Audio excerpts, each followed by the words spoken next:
Darksiders Genesis attracted me for the same reason Diablo did. I just enjoy hack and slash games. And when it comes to those games, there is a king and there are impersonators. But Diablo is growing old and that crown seems to no longer fit as nicely as it did. It would seem that now it's time to kill the king and claim the kingdom. First and foremost, the technical aspect of the game. You will quickly realize that Genesis does not support Ultrawide natively. Luckily, there are easy solutions thanks to the modding community. It took me less than 5 minutes to find a small application which fixed the issue. After that, both 21:9 and 32:9 ran perfectly. The game is beautiful, but does suffer bugs. In my playthrough, both I and Sarah managed to somehow fall through the map, get stuck numerous times, and experienced a crash or two each. While those bugs were annoying, they did not manage to ruin the fun of the game, and a restart was almost never required. The game has a very slow and boring start though. This is its biggest problem if you ask me. I remember playing the first level and feeling like the game will not be the right one for me. As a matter of fact, this was literally the first time I didn't feel like playing a game, but my wife ended up convincing me to give it another chance. Usually it's the other way around. In hindsight, I am grateful because it gets so much better after a few hours, but the start is slow and boring. Something that I found extremely annoying was how the game was designed to be played with a gamepad. Think of Diablo. It first came out on PC and was later ported over to the consoles. While being complex, the game still played wonderfully no matter which platform you chose. As a matter of fact, I prefer the PS4 version and find the gamepad controls to work really well. Darksiders Genesis does this wrong. It starts off with a console version and then ports that to the PC, making the controls there atrocious. It's not unplayable, but it is bad and the game actually becomes harder in my opinion. The keyboard and mouse controls feel janky and imprecise, which ends up punishing you during the game's many platforming sections. I would be remiss if I didn't mention the fact that this game features split screen co-op. It warms my heart to see this, especially because it also means that people could share the already great price of $30 and play it on one PC. Just make sure you own two gamepads. The story of the game is simple. You play as two of the four horsemen of the apocalypse, namely Strife and War. They have been given the task of punishing Lucifer for his transgressions. Along the way, they plow through a bunch of lesser demons and work with others in order to achieve that goal. I was a bit disappointed that the other two horsemen were not included. Sarah wanted to play as Fury, who is the only female character. Sadly, the choice is limited to mostly ranged Strife and the melee specialist War. The two characters play very differently and have fun conversations between each other. The voice acting is stellar and contributes greatly to the experience. Once you start the game, you will face your first and most important choice: play alone or play in a party with a friend. This is where your experience will vary greatly. Should you choose to play alone, you will still have to play as both characters since they each have different ways to interact with the levels and open paths through unique skills. For example, you can find pink crystals which block your way. War will acquire a special gauntlet which will be able to destroy these crystals. On other occasions, the path will be blocked by a rock or something similar, but you will see special runes which will allow Strife to open portals between them and thus create a path where there was none. If you play solo, you will have to occasionally switch between the characters in order to do these things. Should you choose to play with someone else, the tasks will be divided, making for a more fluid experience. I believe the game was designed with co-op in mind, but playing solo is still an option and will not have a detrimental effect on your experience, unlike with some other titles, where playing alone is pretty much a snooze fest and way too difficult. No matter what you go for, the choice is not final, and you can always join someone else and play with them or just play solo a bit if you don't want to play in co-op. There is, however, something that bothers me here. My wife and I knew that we would play this game together from start to finish, so we each focused on one character. The specific thing that I found annoying is that the game does not offer an option to effectively ignore things for the other character. For example, I was playing as War, yet the vendors would still offer me abilities for Strife, as well as the rewards we would get for completing some things would contain an equal amount of rewards for both Strife and War, meaning that from time to time I would get something as a reward for my Strife, let's say a health upgrade, which effectively means that I got nothing because I never play him anyway, but that's a minor complaint. Naturally, every player gets their own loot, so it's not like if I get something for Strife, she gets something for Strife and otherwise it wouldn't work. No, so we each get our own. I have my own War and Strife and she does too, and we can actually switch on the fly if we wanted to. It's just that we don't. The camera is where things get really bad. The game is played in an isometric perspective, but oftentimes there would be some large rock or other decorative item in the front which would cover what is happening on the screen while fighting or exploring. This problem is not rare and I find it very strange, especially because it could have been fixed before release. Another thing that left us asking why was the fact that you have no minimap. Not only that, but if you open the normal map, the game does not exactly exactly show you where you are. It only illuminates the section of the map on which your character is positioned, but you have to identify your exact position based on the landmarks. You don't see your point of reference. While the maps were almost always logical and navigation was not a problem for the most part, they do feature a bunch of hidden rewards, and we wanted them all, especially since you can find a special item on each map which reveals the approximate location of every item or chest on that set map. So that item is effectively a map revealing item. It could be that the navigation was intentionally made harder due to that, but I still think that there should be at least an option to add a minimap and an indicator about the exact position of your characters. I know I'm asking for the game to effectively be easier, but it is something that is so standardized nowadays that we're too used to it, and missing it is annoying. And since I mentioned the many secrets, let me explain why I love them. First and foremost, your characters don't level up with experience. Instead, there is a grid on which you can place cores which give bonuses. Cores are occasionally dropped by enemies and divided into various types. You have your attack cores, your RAF cores, etc. This matters because your grid has specific slots designed with these types in mind. You can place the wrong core in the RAF slot, for example, but this means that you will only get the core bonuses and not the small passive bonus that you would get from a slot itself. In this case, an increase of your RAF power. You can level up your cores by collecting more of the same ones. Once you have collected enough, you get a level 2 and then even a level 3, which can give you even better bonuses. It gets even more complicated when you realize that many of the grid slots can only support level 1 cores and only few can support level 2 and 3. This means that you have to now pay attention to the type of core you place in the slot, the level the slot can use, and its position, because they unlock in chains, meaning that you need to have connected all the grid slots one after another. And if you choose to remove and not replace some core from earlier in the grid, all the other cores after that breaking point will also become inactive because the chain is broken. Finally, you also drop greater cores from bosses, which have their own slots, so they're not so difficult. It's just that you have a limited amount of them that you can actually have active due to the limitation of the slots that you have. So as you can see, the way you power up your character can be very engaging, and although you don't pick up weapons and armor, you can still customize to some extent. So back to secrets on the maps. Many of them are hidden behind some kind of a small puzzle which requires a special item to be solved. This means that many of the secrets will not be discoverable until later in the game, so you have to backtrack to previous levels if you want to discover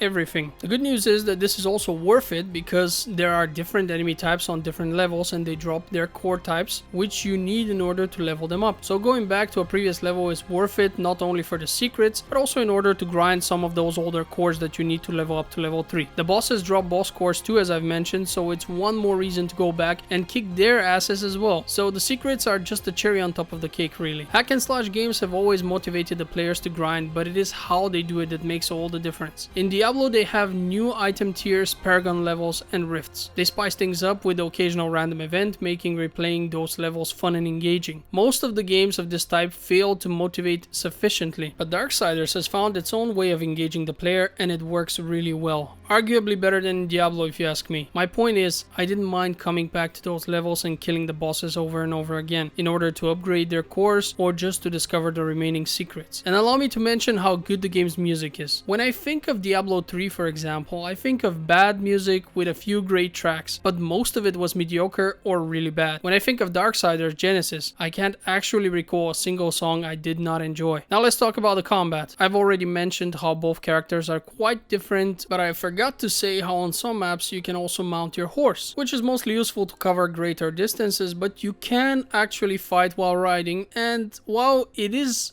passable, it's not really worth mentioning. The game features arena levels which are not only fun but also challenging. As for the combat within the story, it's actually a bit limited. It feels as though they just didn't add enough enemies, and while there are puzzles as well as platforming sections, at times I felt like there should simply be more enemies. Think of Diablo. Even at the beginning of the game, you level up quite quickly, rapidly unlock more powerful abilities, get some items, and before you know it, you feel like a badass kicking asses and taking names. Darksiders Genesis has so little combat within its first level that I almost gave up on the game then and there. And while you do get a lot more powerful by the end of the campaign and are faced with more numerous enemies which are also stronger, it still feels kind of underwhelming, especially when compared to the massive massacres you can make by the end of Diablo 3. The combat was not emphasized enough, but when it was there, it was good. The game also features a ton of pits to fall into. You will be asked to do platforming and will fall in them many times. Luckily, you simply appear on the nearest solid ground and only suffer a small health penalty. It can, however, get quite frustrating when enemies start using a bunch of pushing attacks and force you into the pits while you almost never return in kind. Our characters use several resources for their attacks. You have a wrath meter, which is used to activate your more advanced moves. Then you have a synergy meter, which is used for a special synergy ability of your choice. And finally, you can become enraged and transform into a huge demon for a short time, boosting your attack power and making you immune to damage. Each character also sports their own weapon modifications, which can be changed on the fly. War has different blade types, which changes the effect of his attacks. For example, the vampiric blade can leech health as you hit. Strive has different bullets, which also in turn have various effects, like the shock bullets, for example, which cause a chain lightning effect. What sucks for him is that he actually has to collect bullets which drop from enemies, and while this is usually not an issue, it has happened on a few occasions that my wife had to change to a different bullet type simply because she ran out of bullets for the one she likes. Finally, I want to talk about the optional challenges. There are optional bosses and platforming sections. Obviously, those are designed to test your abilities and not obligatory, but boy can they get crazy difficult. One platforming challenge took me 4 hours to complete due to how complicated it was. The reward was really nice, but was it really worth it? I don't know. It just, look at this madness. And be aware that this attempt that you are watching is a very advanced one, where I have already done this a ton of times. Trust me, it's much harder than it looks. The final thing which needs to be addressed is that this game ends on a cliffhanger, and that really sucks, but it is also a testament to how good it is because I ended up wanting more. The only good thing about this cliffhanger is basically the guarantee that we'll get a sequel if this sells out well enough, and I think we'll live to see one. It's so far from what I've read, it's selling relatively well. So as I draw the line, I have to say that this game was a real emotional roller coaster for me. I started off bored and disappointed, then I played more and got better and better, and then I started enjoying the game. Bugs came and other problems which again kind of muffled my enjoyment, but I ended up having a really great time again. It is better than Diablo perhaps. In some ways it definitely is, at least to me, but it could be also credited to the fact that I've played a lot of Diablo by now and I'm really bored with it. There is room for improvement in Darksiders Genesis, but I think that the developers are onto something here. So if you like hack and slash games, give this one a try. It's not expensive and will entertain you for around 30 to 40 hours easily. The good character design, the excellent voice acting and music, as well as the unusual gameplay mechanics make it easy to recommend despite its flaws. I'm already excited for the sequel. Oh, and before you leave, allow me to redirect your attention to my Patreon account, the link to which you will find in the description of this video. I post links to free games there all the time, so check it out for some freebies. And if my video did entertain you, consider leaving me a thumbs up or even subscribing. In any case, thanks for watching and have a great day.